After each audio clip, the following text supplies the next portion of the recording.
بسم الله الرحمن الرحيم نحمده ونصلي على رسوله الكريم أما بعد فأعوذ بالله السميع العليم من الشيطان الرجيم بسم الله الرحمن الرحيم الصلاة والسلام عليك يا رسول الله وعلى آلك وأصحابك يا منہج النقد فی علوم الحدیث کے لیکچر نمبر 22 علم حدیث کے اہم فنی مباحث کے ساتھ آج اس کلاس میں حاضر ہیں۔ آج کا جو آغاز ہے وہ ہے علم الاخوۃ والاقران، راویوں کے باہمی خاندانی اور علمی تعلقات کے ثمرات و فوائد۔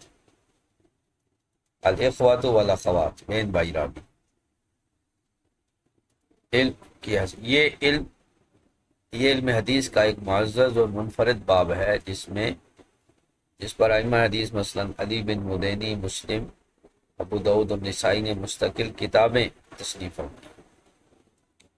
اس علم کا فائدہ، بسا اوقات ایک بھائی شہرت یافتہ ہوتا ہے، اگر دوسرا غیر معروف بھائی روایت کرے تو محقق اسے وہم یا غلطی نہ سمجھے بلکہ مستند علم قرار دے۔ نمایاں مثالیں، صحابہ میں عبداللہ بن مسعود اور عتبہ بن مسعود، زید بن ثابت اور یزید بن ثابت رضی اللہ عنہ۔ تابعین میں عمر بن شرحبیل اور ان کے بھائی ارقم شامل ہیں۔ یہ بہن بھائیوں کی مثالیں۔ المدبج و روایت الاقران، المدبج یعنی دو ہم اثر یا دو ہم عمر راوی ایک دوسرے سے باہمی روایت کریں، یعنی الف با سے بعد روایت کریں اور با الف سے، مثال حضرت عائشہ صدیقہ اور حضرت ابو ہریرہ رضی اللہ تعالیٰ عنہ کی باہمی روایت، امام زہری اور عمر بن عبدالعزیز، امام مالک اور امام اوزاعی کی روایت۔ دوسری قسم غیر مدبج یعنی یک طرفہ روایت، جب دو ہم اثر راویوں میں سے صرف ایک اپنے ہم اثر سے روایت کرے لیکن دوسرا اس سے روایت نہ کرے۔ اس کی مثال سلیمان تیمی کی مسعر سے روایت، دونوں قرین ہیں مگر مسعر سے تیمی کی کوئی روایت منقول نہیں۔ فائدہ، سند میں کسی غلطی یا حرف عطف، نباؤ وغیرہ کے وہم کا ازالہ ہوتا ہے۔ دوسرا باب ہے وہ ہے اکابر اور اصاغر کی روایت، علمی مرتبے، عمر یا تقدم زمانی کے فرق کے باوجود روایت حدیث کا تسلسل۔ روایت الاکابر عن الاصاغر، بڑوں کا اپنے چھوٹوں سے علم حاصل کرنا۔ جب مرتبے عمر اور یا دونوں کا میں راوی اپنے سے کم عمر یا کم رتبہ راوی سے روایت نقل کرے تو اسے روایت الاکابر عن الاصاغر کہتے ہیں۔ انسان تب تک باکمال اور کامل محدث نہیں بن سکتا جب تک وہ اپنے سے بدتر اور اپنے برابر اور اپنے سے کمتر شخص سے علم حاصل نہ کر لے، تب جا کر وہ کامل محدث۔ فنی فائدہ، یہ وہم دور کرنا کہ سند الٹ گئی، کیونکہ عام طور پر بڑا چھوٹے سے روایت نہیں کرتا۔ اس کا فائدہ یہ ہے کہ یہ سند نہیں الٹی بلکہ بڑے نے واقعتاً چھوٹے سے روایت کی۔ مثالیں، صحابہ کرام کا تابعین سے روایت کرنا، جیسے عبادلہ کا حضرت کعب الاحبار سے روایت کرنا۔ مستشرقین الملحدین کے اعتراض کا جواب، علمی دفاع اور حقیقت۔ مستشرقین الملحدین نے دعویٰ کیا کہ حضرت عبداللہ بن عمر رضی اللہ تعالیٰ عنہ نے کعب الاحبار کی کتابوں سے سن کر احادیث کو رسول اللہ صلی اللہ تعالی علیہ وسلم کی طرف منسوب کر دیا۔ یہ دعویٰ سراسر علمی خیانت، خباثت اور دجل پر مبنی ہے۔ محدثین نے واضح کیا کہ طاعن نے حافظ ابن حجر کی عبارت فتح الباری میں عن النبی اپنی طرف سے کذب بیانی کرتے ہوئے داخل کیا، جو اصل کتاب میں سرے سے موجود نہیں تھا۔ صحابہ نے حضرت کعب الاحبار کی باتیں کبھی رسول اللہ صلی اللہ علیہ وسلم سے منسوب نہیں کی۔ اس کے بعد اگلی بات ہے سابق، لاحق اور خاندانی اسانید۔ وفات کے طویل فاصلوں اور خاندانی روایتوں کی تفصیلی بیان۔ تعریف اور فنی فائدہ۔ ایک ہی محدث سے دو راوی روایت کریں، ایک راوی کی وفات بہت پہلے ہو چکی اور دوسرے راوی کی وفات بہت بعد میں ہوئی، جس سے دونوں کی وفات کے درمیان ایک طویل عرصہ حائل ہو۔ اس کا بنیادی فائدہ یہ ہے کہ سند کی حلاوت اور ندرت کا دلوں میں بیٹھنا اور سند کے اندر لاحق راوی کے بارے میں کسی غلطی یا انقطاع کے وہم کو دور کرنا۔ خطیب بغدادی نے اس پر ایک مستقل کتاب لکھی۔ مستند تاریخی مثال۔ امام زہری اور احمد بن اسماعیل السہمی دونوں نے امام مالک بن انس سے حدیث کو روایت کیا، اور وفات دیکھیں، امام زہری کی وفات 124 ہے اور احمد بن اسماعیل کی وفات 259 ہے، اور دونوں کی وفات کے مابین 135 سال کا طویل فاصلہ ہے۔ یہ سابق اور لاحق کی بہترین مثال۔ اس کے بعد روایت الآباء عن الابناء، باپ کی بیٹے سے روایت۔ اس کا بنیادی فائدہ اور علمی قدر یہ ہے کہ باپ اپنے بیٹے کے واسطے سے حدیث نقل کرتا ہے۔ اس کا فائدہ اس غلطی سے بچنا ہے کہ جہاں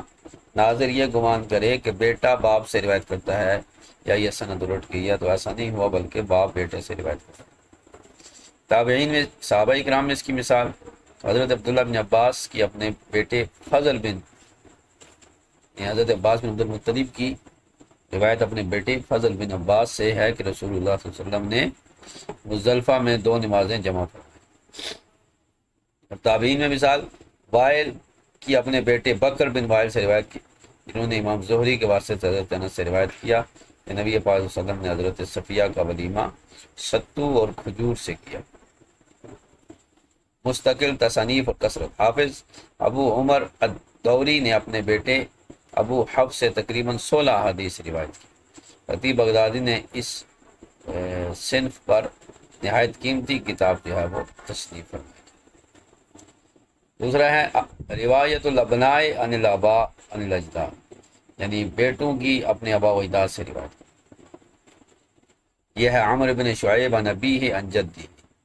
تو بیٹا اپنے والد شعیب سے اور وہ دادا عبداللہ بن عمرو سے روایت کرتا۔ تو جمہور محدثین کے نزدیک سند صحیح ہونے پر یہ سلسلہ حجت اور قابل احتجاج ہے۔ امام بخاری۔ بحث بن حکیم عن ابیہ عن جدہ، تو بحث اپنے والد حکیم سے، وہ دادا معاویہ بن حیدرہ رضی اللہ تعالیٰ عنہ سے۔ مسند احمد اور سنن اربعہ میں اس کی کثرت ہے، اور امام بخاری نے تعلیقاً اس سے روایت کی ہے۔ یہ خوبصورت نسخہ۔ طلحہ بن مصرف عن ابیہ عن جدہ، تو طلحہ اپنے والد سے اور وہ اپنے دادا عمر بن کعب سے۔ تو جد جو ہے عمر بن کعب صحابی ہیں، اور داد جو ہے وہ والد جو ہے وہ مشرف ہیں، تو یہ مجہول راوی ہیں۔ امام ابو داؤد نے اسے روایت کیا اور کلام ان کا موجود۔ کثیر بن عبداللہ عن ابیہ عن جدہ، تو کثیر اپنے والد عبداللہ سے اور دادا عمر بن عوف سے۔ امام ترمذی نے بعض روایات کو حسن قرار دیا، لیکن جمہور ائمہ نے کثیر کو ضعیف یا متروک قرار دیا۔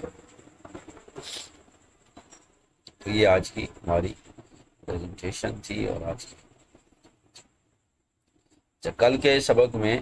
ہم نے تابعین کا ذکر بات کیا تھا، اور آج یہاں سے پہلے آغاز کرتے ہیں، اور ساتھ میں اگلی پہ آج کا سبق ہے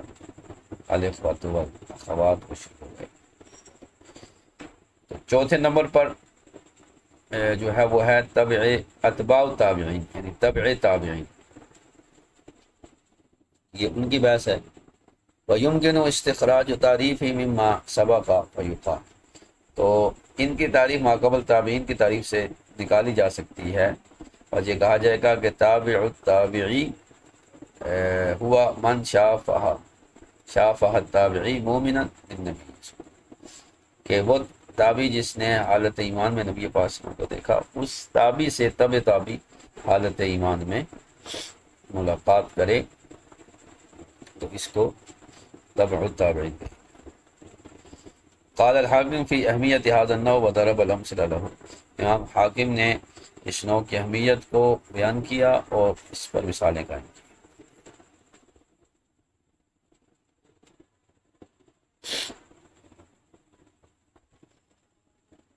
تو فرمایا کہ فإن غلط من لا يعرفهم يعزم ان يعدهم من الطبقة الرابعة، جو شخص اس طبقے کو نہیں جانتا وہ بہت بڑی غلطی میں مبتلا ہو جاتا ہے کہ وہ انہیں چوتھے طبقے میں شمار کرتا ہے۔ او لا یمیز، یا ان کے درمیان امتیاز نہیں کر سکتا، یعنی تبع تابعین کو، فیجعل بعضهم من التابعین، تو وہ بعض تبع تابعین کو تابعین میں شمار کر دیتا ہے۔ وقد ذکرہم رسول اللہ صلی اللہ علیہ وسلم، فهذه صفات اتباع التابعین، حالانکہ رسول اللہ صلی اللہ علیہ وسلم نے بھی اس طبقے کا ذکر فرمایا، یہی اتباع تابعین کی صفت ہے کہ اذ جعلہم النبی صلی اللہ علیہ وسلم خیر الناس بعد الصحابہ والتابعین المنتخبین، کیونکہ نبی صلی اللہ علیہ وسلم نے انہیں صحابہ اور تابعین کے بعد بہترین لوگوں میں شمار کیا۔ وہم الطبقۃ الثالثہ بعد النبی صلی اللہ علیہ وسلم، اور یہ رسول اللہ صلی اللہ علیہ وسلم کے بعد تیسرا مبارک طبقہ ہے۔ وفیم جماعت من الائمۃ المسلمین، اور اس طبقے میں مسلمانوں کے ائمہ کی ایک پوری جماعت ہے، اور فقہاء الامصار، اور مختلف شہروں کے فقہاء اعظام جلیل قدر فقہاء ہیں۔ اس کی مثال جیسے مالک بن انس الاصبحی، یعنی امام مالک، عبد الرحمن بن عمر الاوزاعی، امام اوزاعی، سفیان بن سعید الثوری، اور شعبہ بن حجاج الاتکی، اور ابن جریج، یہ اتباع التابعین میں شامل۔ ثم فیہم ایضا جماعت من تلامذۃ هؤلاء الذین ذکرنا، پھر اسی طبقے میں ان ائمہ کے جن کا ہم نے ذکر کیا، مالک، انس، اوزاعی وغیرہ، ان کے جلیل القدر جو ہے وہ تلامذہ ہیں، جیسے یحییٰ بن سعید القطان، فقد ادرک اصحاب انس،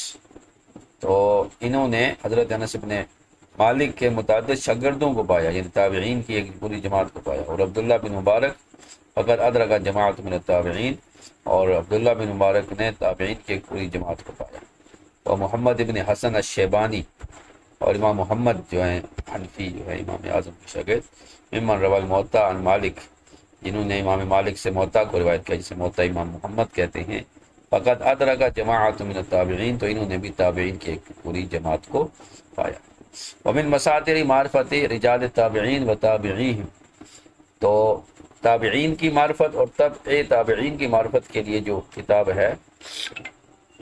الکتب المصنفہ علی طبقاتہم، جو کتابیں ان کی طبقات پر تصنیف کی گئی ہیں، ان کی مثال جیسے طبقات ابن سعد ہے، طبقات خلیفہ بن خیاط، اور الثقات للذہبی، اور تذکرۃ الحفاظ للذہبی، یہ کتابیں جو ہے وہ ان کے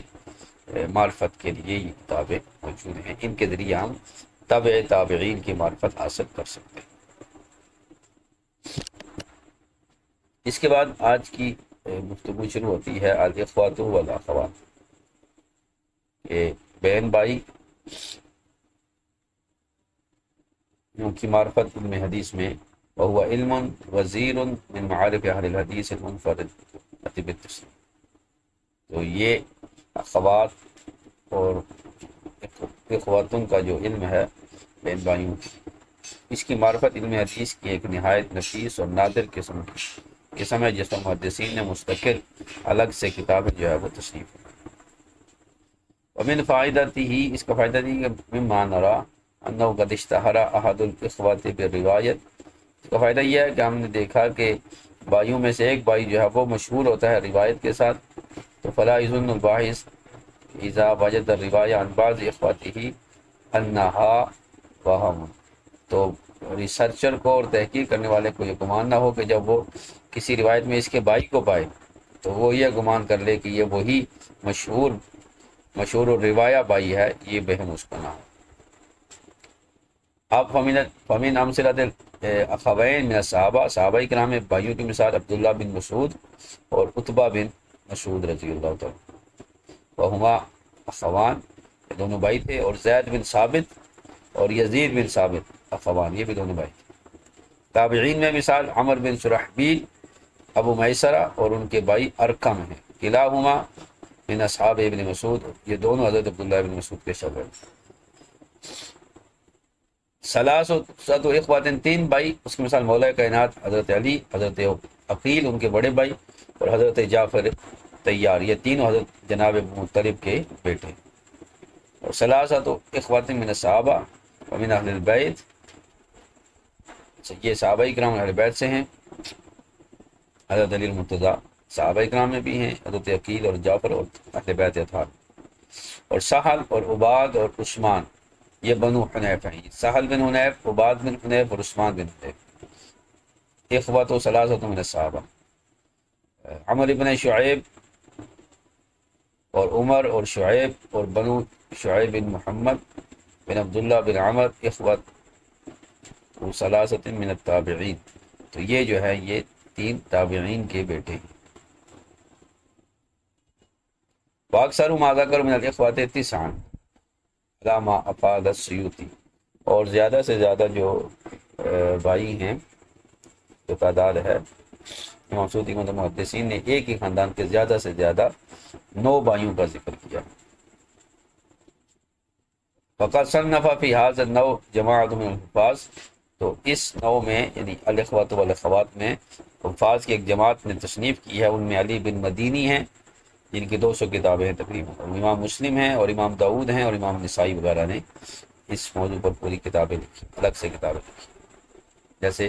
تسمیۃ الاخوت الذین روا عنہم، یہ امام ابو داؤد کی ہے۔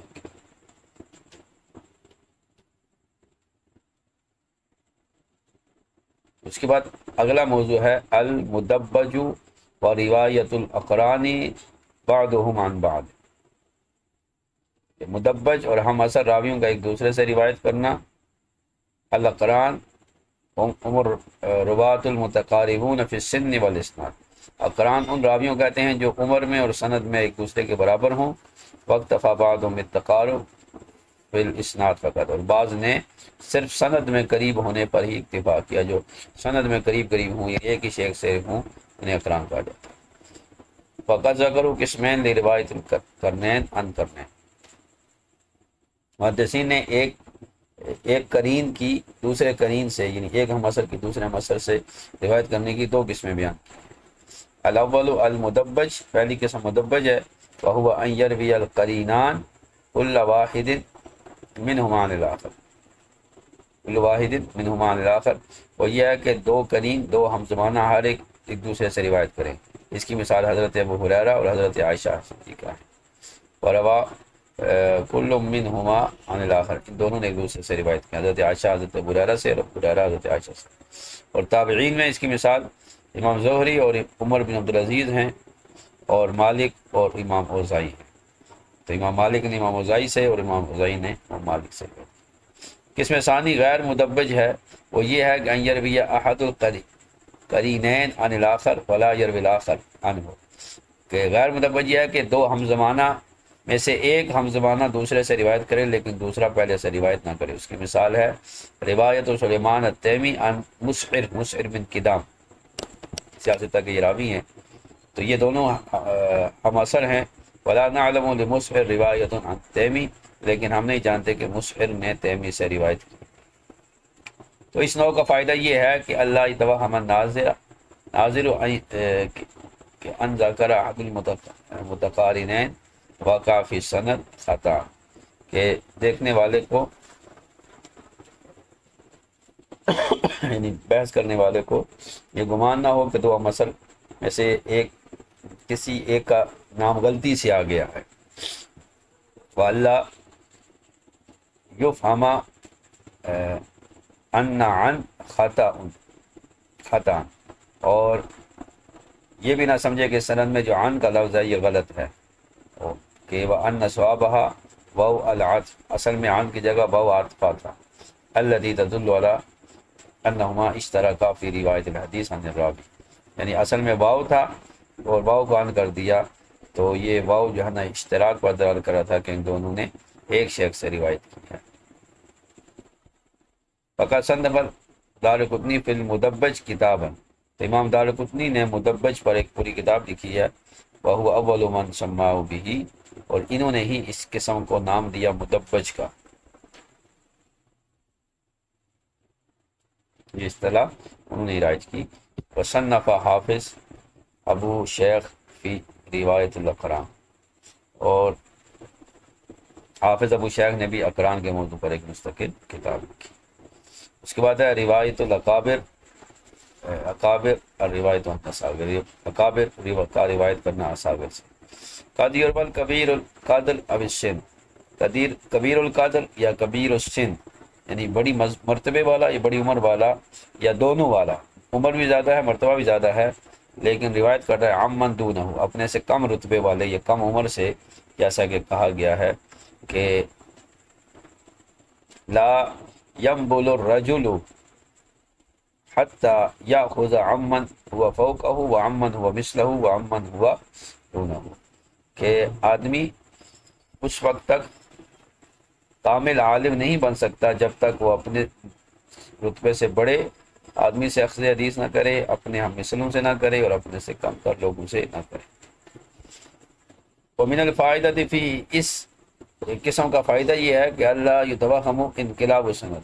تاکہ اس سے انقلاب سند کا وہم نہ ہو، یہ نہ ہو کہ کوئی کہے جی یہاں استاد شاگرد سے روایت کر رہا ہے، اصل میں یہ غلطی ہو گئی ہے، شاگرد کو استاد سے کرنا چاہیے، یا یہ وہم کہ راوی جو ہے وہ اندر راوی دو نمبر بیان ہو،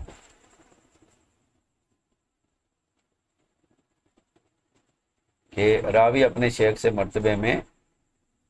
جو ہے وہ زیادہ رکھتا ہے، نظر کرتے ہوئے غالب صورت کی طرف۔ عموماً روایت دینے والا شیخ اپنے سے عمر یا مرتبے میں چھوٹا ہوتا ہے۔ وقد روان عائشہ تھا،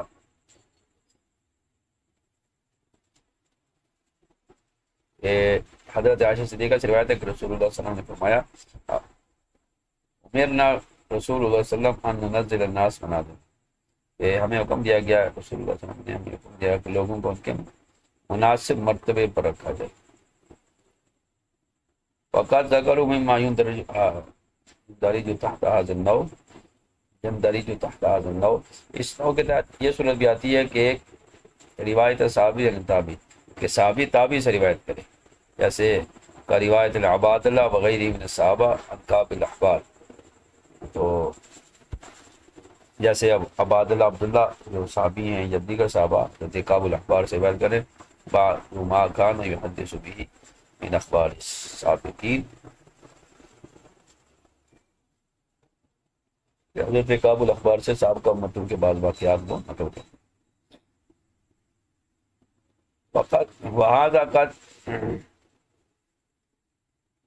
استند الیہ بعض الملاحدہ فزعم طبعا للمستشرقین ان صحابہ سمعوا من کعب الاحبار شیئا ونسبوا الى النبی صلی اللہ علیہ وسلم وهذه دعوی فاضلہ، تو کہہ رہے ہیں کہ بعض ملحدین نے مستشرقین کی پیروی کرتے ہوئے اس بات کو بنیاد بنایا کہ یہ دعویٰ کیا کہ صحابہ کرام نے کعب الاحبار سے کچھ چیزیں سنی اور پھر اسے نبی صلی اللہ علیہ وسلم کی طرف منسوب کر دیا، تو یہ دعویٰ بالکل غلط ہے۔ قامت اعلیٰ تحریف الکلام العلماء، اور علماء کی کلام پر تحریف جو ہے وہ قائم ہے، کہ فإن العلماء لم يقولوا ابدا ان صحابہ نسبوا ذلك الى النبي صلی اللہ علیہ وسلم ولا وقع ذلك من الصحابہ، علماء نے ہرگز یہ نہیں کہا کہ صحابہ کرام نے کعب الاحبار کی باتوں کو نبی صلی اللہ علیہ وسلم کے حدیث میں آ کر پیش کیا۔ انما نبہوا الى هذا النزول في السند دفعا للتوهم، بلکہ انہوں نے صرف یہ وضاحت کی کہ کبھی سند میں بڑے راوی کو چھوٹے راوی سے روایت کرنا بھی واقع میں ہوتا ہے، تاکہ کوئی شخص اسے غلطی نہ سمجھ لے۔ من قولہم فی عبداللہ بن عمر اصحاب زاملتین من کتب اہل کتاب وکان یرویہا للناس عن النبی صلی اللہ علیہ وسلم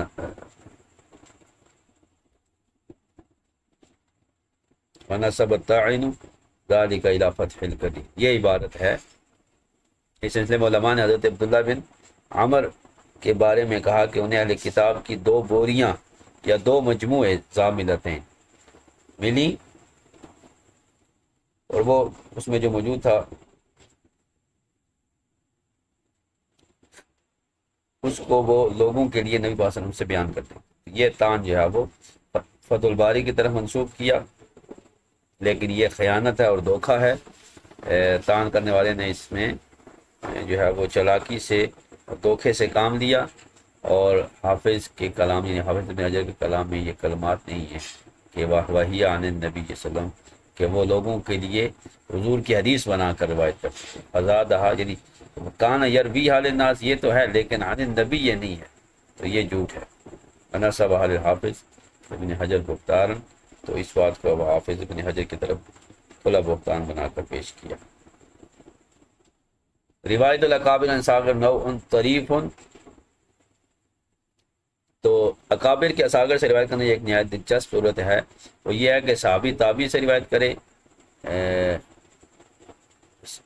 ان صحابی، وَإِنْ كَانَ نَادِرًا، اگرچہ یہ نادر ہے، جس کی مثال ہے حدیث سعید بن یزید صحابی ہیں، اور یہ عبد الرحمن بن عبد قاری تابعی سے روایت کر رہے ہیں، اور وہ پھر حضرت عمر سے روایت، یعنی صحابی تابعی سے روایت کرے اور وہ تابعی پھر صحابی سے روایت کرے۔ تو یہ مثال موجود ہے، سعید بن یزید صحابی، عبد الرحمن بن عبد القاری سے تابعی سے، اور وہ حضرت عمر سے جو صحابی ہیں، اور وہ نبی صلی اللہ علیہ وسلم سے قال فرمایا من نام عن حجبه او عن شيء منه فقرأه فيما بين صلاة الفجر وصلاة الظهر كتب له كأنما قرأه من الليل، رواه مسلم في صحیح۔ کہ جو شخص اپنے معمول کے ورد یا اس کے کسی حصے کو یہ معمول کر لے کہ رات میں نہ پڑھ سکے، پھر اسے فجر اور ظہر میں پڑھ لے تو اس کے درمیان ایسا جو لکھا جاتا ہے جیسے اس نے اس کو رات میں پڑھا۔ جو وظائف وغیرہ یہ معمول کے جو ورد ہوتے ہیں تو جو اپنے وظائف کرنے سے سو گیا تو وہ جب جاگے تو وہ اس درمیان پڑھ لیں تو گویا اس نے رات کو ہی پڑھا۔ تو یہ بعض دفعہ جو اذکار رہ جاتے ہیں تو وہ جب ٹائم ملے تو اس وقت پڑھ لیں، یہ ایسا ہی ہے کہ وہ گویا رات کو پڑھیں۔ اس میں ہمارے اکابرین کا یہ معمول رہا ہے، خود میرے استاد محترم قبلہ مفتی محمد سلمان رضوی صاحب رحمۃ اللہ علیہ، وہ اپنے جو وظائف پڑھتے تھے تو وہ اگر سفر کی وجہ سے یا کسی اور وجہ سے رہ جاتے تو وہ دوسرے دن پھر دن کے وقت یا جب بھی انہیں وقت ملتا وہ اپنے اذکار کو مکمل کرتے تھے۔ ومن حوائدن روایت تابع عن تابع التابع، اور یہ بھی اس میں ہے کہ تابعی تابعی سے روایت کرے، تو یہ بھی اکابر کی اصاغر سے روایت ہے، جیسے زہری یحییٰ بن سعید انصاری سے، اور وہ مالک امام مالک سے روایت۔ تو کہہ رہے ہیں کہ ومن مقاصد الائمہ من روایت عمن دونہ تنویہ ہو بذکرہ و لفظ الناس للاخذ عنہ، کہ ائمہ کی حدیث کا اپنے سے کم عمر یا کم رتبہ لوگوں سے روایت کرنے کا ایک مقصد یہ بھی ہے کہ ان کی علمی عظمت کو نمایاں کیا جائے اور لوگوں کو ان کے علم حاصل کرنے کی ترغیب دی جائے کہ ان سے اپنے علم کیا جائے۔ اس کے بعد ہے السابق اللاحق، وہو ان یشترک فی روایت عن راوی راویان احدہما متقدم الوفات والآخر متاخر الوفات بینہما امد بعید۔ سابق اللاحق یہ ہے کہ ایک راوی سے دو آدمیوں نے روایت کرنے میں دونوں مشترک ہیں، لیکن ایک راوی جو ہے وہ پہلے انتقال کر گیا اور دوسرا بہت بعد میں انتقال کیا، دونوں کے درمیان وفات میں کافی عرصہ ہے۔ ومن فوائد ذالک تقریر حلاوت اسناد فی القلوب، اور اس قسم کا جو فائدہ ہے وہ یہ ہے کہ یہ سند دلوں میں حلاوت پیدا کرتی ہے اور خطا سند میں جو خطا کا جو وہم ہوتا ہے اس کو دفع کرتی ہے۔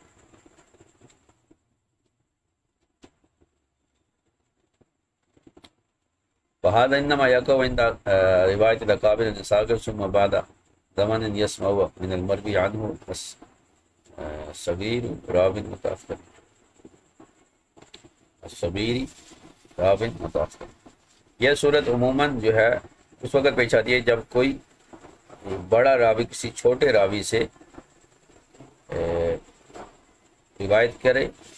جس کی وفات پہلے راوی سے بہت بعد ہوئی، اور اس کی مثالیں جو ہے وہ یہ ہیں کہ اندر ظہری روا ان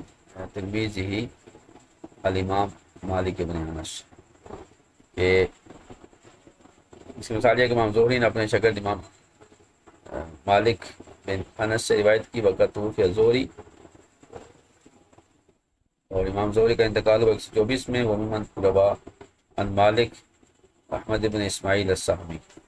وهو من اہل الصدق مات 259۔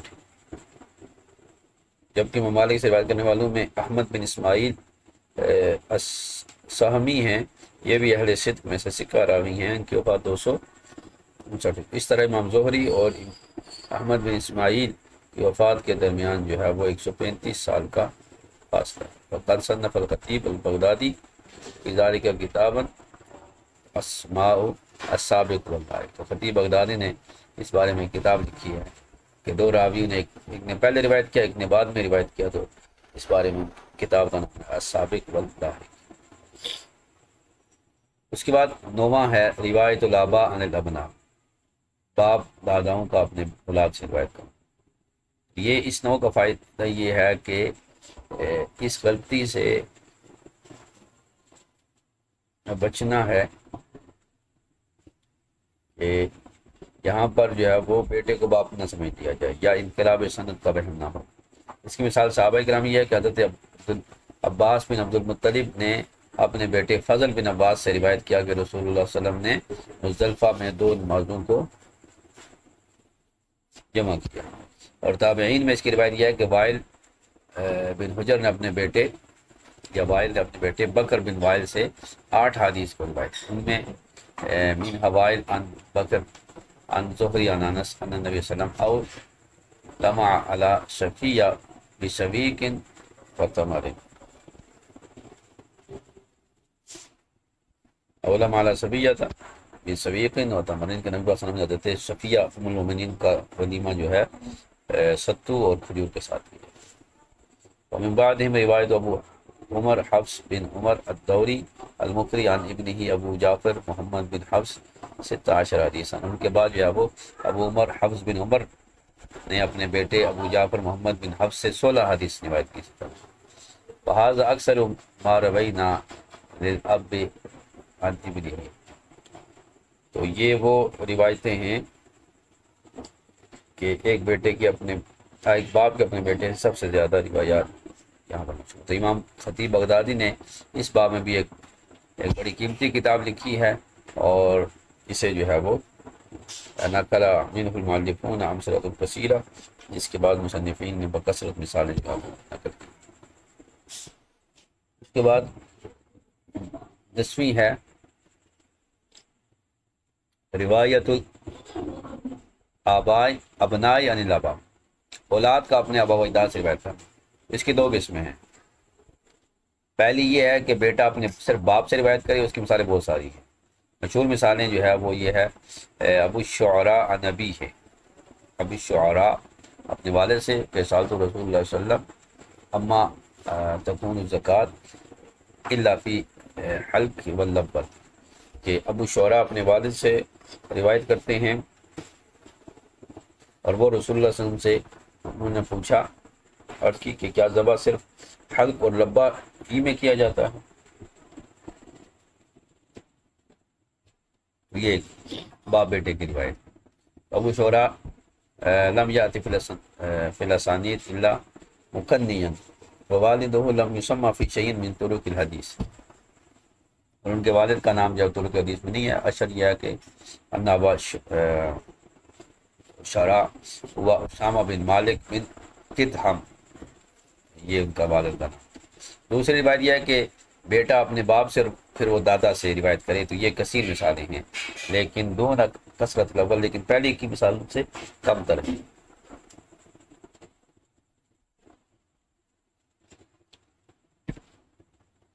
وروایت الرجل عن ابیہ عن جدہ مما یفخر به بحق ویغتر به الراوی یقول ابو القاسم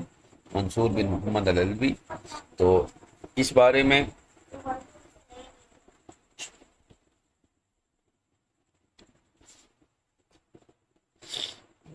کہ کسی شخص کا اپنے باپ اور پھر دادا سے روایت کرنا ایسی فضیلت ہے جس پر وہ بجا طور پر فخر کر سکتا ہے اور اس روایت پر وہ دوسروں پر رش کر سکتا ہے۔ تو ابو قاسم منصور بن محمد علوی نے کہا کہ الاسناد بعده عوال وبعده معال وقول الرجل حدثني عن نبی عن جدی من المعالی، کہ بعض اسانید عوالی ہیں یعنی مختصر ہوتی ہیں، عالی ہوتی ہیں، بعض معالی ہوتی ہیں، اور کسی شخص کا یہ کہنا کہ میرے باپ نے مجھے بیان کیا اور میرے دادا نے ان سے، یہ معالی یعنی یہ قابل فخر اعزازات میں سے، یعنی یہ اس سے بھی عالی ہے۔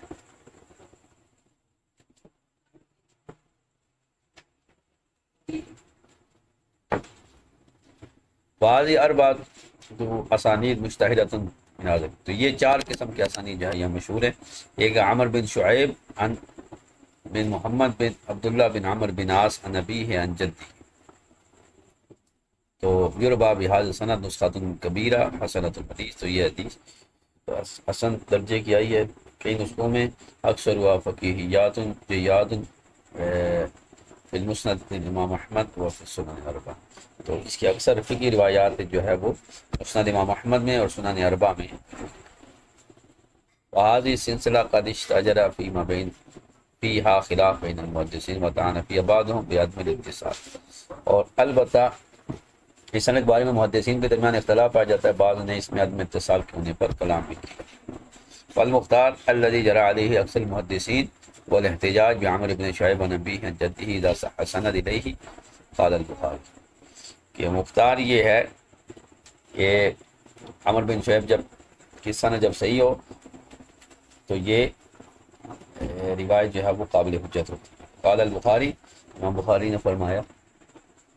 رأیت احمد بن حنبل وعلی بن مدینی وابو عبید وعامۃ اصحابنا یحتجون بحدیث عمرو بن شعیب عن ابیہ عن جدہ ما ترک واحد من المسلمین، قال البخاری من الناس بعد، کہ میں نے دیکھا کہ احمد بن حنبل اور علی بن مدینی اور ابو عبید اور اکثر ہمارے اصحاب جو ہے وہ اس حدیث اس سند سے احتجاج کرتے ہیں، تو لوگوں میں سے کسی مسلمانوں میں سے کسی نے اس کو ترک نہیں کیا، تو ہم بخاری کہتے ہیں کہ ان لوگوں کے بعد کون سے لوگ ہیں جن کی بات مان۔ دوسری سند ہے بہج بن حکیم بن معاویہ بن حیدرہ القشیری عن ابی عن جدی، اس کی روایت جو ہے وہ یہ بھی حسن درجے کی ہیں اور مسند احمد وغیرہ میں ہیں، اور بعض حسن روایتیں سنن اربعہ میں بھی ہیں، اور بخاری نے بھی اس کو تعلیقاً ذکر کیا لیکن یہ شرط بخاری پر نہیں ہے۔ تو تیسری سند ہے طلحہ بن مصرف بن عامر بن کعب الیمامی عن ابیہ عن جدی، یہ طلحہ سکہ ہیں، فاضل ہیں، اور ان کے جد جو ہے عامر بن کعب، ان کے بارے میں کہا گیا ہے کہ کعب بن عامر جو ہے وہ صحابی ہیں جمہور کے نزدیک، لیکن ان کا والد جو ہیں مصرف و مجہول ہیں، ابو داؤد نے ان سے روایت کی ہے۔ چوتھی ہے روایت سند ہے کثیر بن عبداللہ بن عامر بن عوف المزنی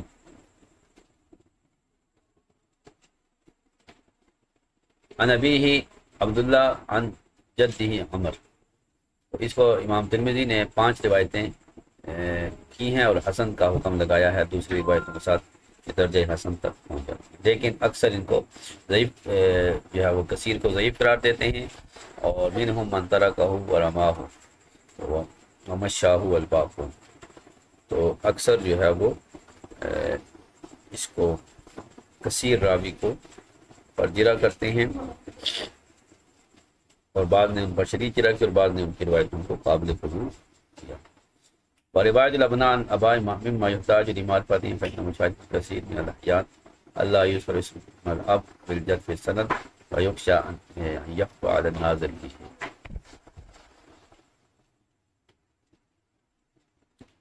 تو روایت ابناء بیٹوں کا اپنے باپ سے روایت کرنا، اس کو پہچاننا اس لیے ضروری ہے کہ بہت سارے اسانید میں باپ یا دادے کا نام صراحت سے مذکور نہیں ہوتا، تو اس تحقیق کرنے کے لیے یہ اس اشتباہ کو ختم کرنے کے لیے۔ تو پھر بعد یہ ما یحتاج الی التنبیہ علی حقیقتہ، میں سے بعض ایسی اسانید ہوتی ہیں جن کی حقیقت کو خاص طور پر واضح کرنا ضروری ہوتا ہے، جیسا کہ ایک کما فی نسخۃ عمر بن شعیب عن ابی عن جدہ، جیسے یہ جو سند ہے تو فإن ضمیر عن جدہ یرجع الی ابیہ شعیب، تو یہ جو نبی ہی جو لفظ ہے، یہ جو ضمیر ہے یہ شعیب کی طرف لوٹے گی، عامر ابن شعیب کی طرف۔